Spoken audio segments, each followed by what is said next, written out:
Hi to everyone. ఈరోజు మనమైతే మన ఛానల్లో ఉప్పుడు పిండి ఎలా చేసుకోవాలో చూద్దాం.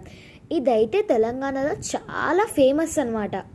ఫస్ట్ అయితే మనమైతే ఆయిల్ని అయితే హీట్ చేసుకుందాం. ఆ తర్వాత మనం పోపు దినుసులు అయితే యాడ్ చేద్దాం.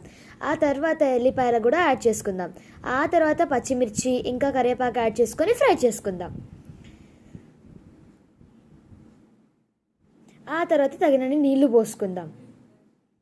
నీళ్ళు పోసుకొని నీళ్ళని బాగా మరగనిద్దాం. నీళ్ళు మరిగిన తర్వాత కొంచెం సాల్ట్ అయితే యాడ్ చేసుకోవాలి. మనం సాల్ట్ యాడ్ చేసుకొని ఈ బియ్యం పిండిని అయితే మనమైతే దీంట్లోకి అయితే యాడ్ చేసుకోవాలి. బియ్యం పిండిని యాడ్ చేసుకొని చిన్నగా ఉండలు లేకుండా కలుపుకోవాలి. ఆ తర్వాత లాస్ట్కి అయితే ఇలా వస్తుంది. ఆ తర్వాత మనమైతే సర్వ్ చేసుకొని తింటే సూపర్ ఉంటుంది. ఈ ఉప్పుడు పిండి అనేది తెలంగాణలో చాలా ఫేమస్. అయితే చాలా బాగుంటుంది. ఇదైతే చాలా బాగుంటుంది.